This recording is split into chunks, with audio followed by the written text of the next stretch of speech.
The transfer market for the 2023 season has produced some interesting moves within the World Tour, but certainly also a number of unexpected moves, that's for sure. And the worry of the new relegation system could definitely have played into that. So in today's transfer video, we're going to look at the 10 most unexpected transfers of this year. Coming in at number 10, Alexander Kristoff to Uno X. First on our list, we have friend of the channel, Alexander Kristoff, who impressed in the season by finishing inside the top 10 in the UCI rider ranking and was Intermache Wanty-Groupe-Gaubert's best performing rider overall. However, we do of course know the rise of Biniam Girmay might have warranted Kristoff to think differently, but it seemed a perfect match for the team and the rider. But he will be moving to Uno X, which seemed inevitable to be honest, but maybe this move has come 1 year sooner than expected. Kristoff will of course be a fantastic rider for Uno X, and he will definitely be spearheading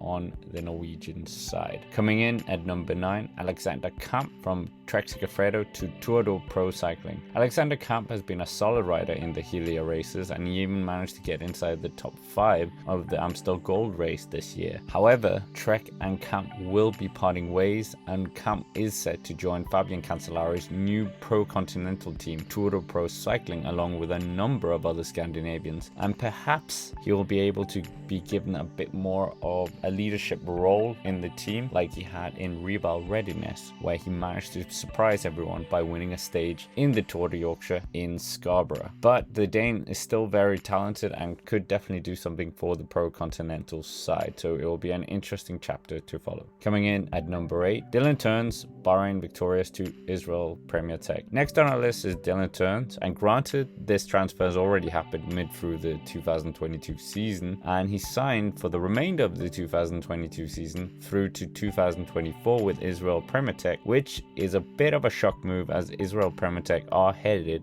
for relegation. But perhaps it was more of a somewhat escape from Bahrain victorious that lured Dylan Teuns to the Israeli team, and also giving him a bit more of a leadership role within the ranks. But it was a shock at the time. Mid-season transfers are very rare, and he looks like he has settled. Coming in at number 7, Casper Wilson from DSM to Quick-Step Alpha Vinyl. Casper Wilson is next on our list, and the former track star is leaving Team DSM like his fellow Dane Søren Kragh Andersen in favor of Quick-Step Alpha Vinyl. Maybe the destination was a bit unexpected as the Dane has not had the best season, but he is still a very powerful rider and could be slotted into the Quick-Step Alpha Vinyl train for Fabio Jakobsen, and in the long term could be a replacement for Michael Mørkøv. As in his own words, Casper Pedersen said in the interview he did with me on the channel that his goal was to be a very strong lead out, and who better to lead out than Fabio Jakobsen. We continue our list with the fresh news of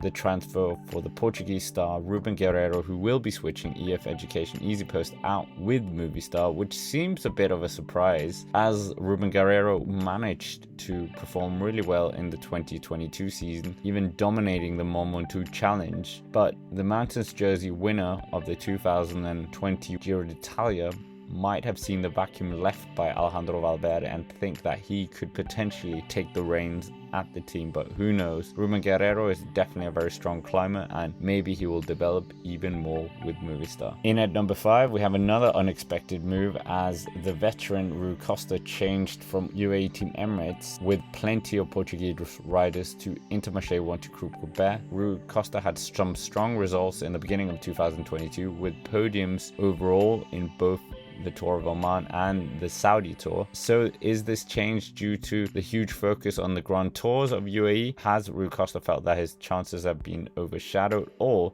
did UAE just not want him anymore? The former world champion could be used in Intermache as a road captain and definitely have more opportunities for himself as well in the final throes of his career, and maybe he'll be a helping hand for Biniam Girmay for more wins. Coming in at number 4, and this is a surprising one, and we covered this one in one of the earlier lists, and that is Adam Yates to UAE Team Emirates from their competitor Ineos Grenadiers. Yates has definitely had a strong season in 2022, finishing finishing second once again in the UAE Tour, fourth in the Paris-Nice, ninth overall at the Tour de France and winning a stage, along with overall at the Tour of Deutschland. Adam Yates is a strong climber and could be an added reinforcement for Tadej Pogacar's mountain train in response to Jumbo-Visma's dominance, and this beckons the question why Ineos Grenadiers let him go, as such a strong rider.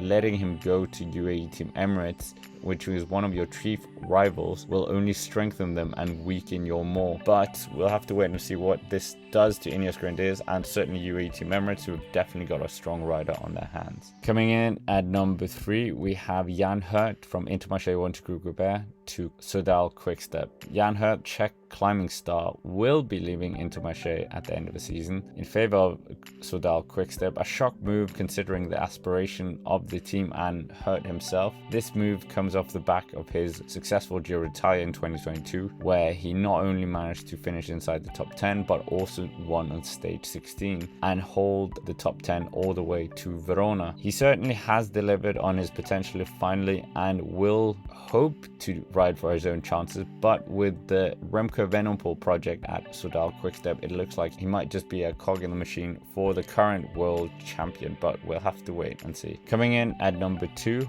Mark Cavendish to B&B Hotel. Mark Cavendish's 2023 destination has been one of the sagas from this transfer season. He's widely regarded as the best sprinter of all time. However, the Manx missile is in the twilight of his career, and negotiations broke down with Quick-Step Alpha Vinyl as he wanted a 2-year contract and they wouldn't offer it. But it seems that he has found a team that, well, didn't offer his 2-year contract, but he has got a 1-year contract with the Pro Continental side, who are very ambitious with Jerome Pinot for the upcoming season, and he will definitely look to break the all-time Tour de France stage win record that he's currently tied with Eddie Merckx for. So what better team? The team looks like it will be focused entirely around him when it comes to the Tour de France, so that is good news for the Manx missile. But will the lead-out trains be able to challenge the might of the World Tour teams? That is a question we'll have to wait and see. However, this transfer was definitely a bit of a shock because he was linked to Israel Premier Tech and EF Education EasyPost. However, both of those fell through.